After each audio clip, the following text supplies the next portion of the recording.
دوبارہ مرقد رسول صلی اللہ علیہ وآلہ وسلم پر حاضری۔ مکہ روانگی کا فیصلہ کرنے کے بعد دوسری رات امام علیہ السلام ایک بار پھر قبر رسول صلی اللہ علیہ وآلہ وسلم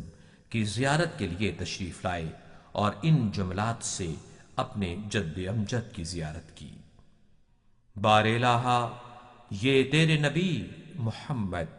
صلی اللہ علیہ وآلہ وسلم کی قبر ہے، اور میں تیرے نبی کا نواسا ہوں، اور جو کچھ میرے لیے پیش آیا ہے تو اس سے آگاہ ہے۔ بار الہ، میں نیکی اور بھلائی سے پیار کرتا ہوں اور برائی سے نفرت۔ اے ذوالجلال والاکرام، اس قبر اور صاحب قبر کے واسطے سے تجھ سے درخواست کرتا ہوں کہ میرے لیے وہ راہ پسند فرما جس میں تیری اور تیرے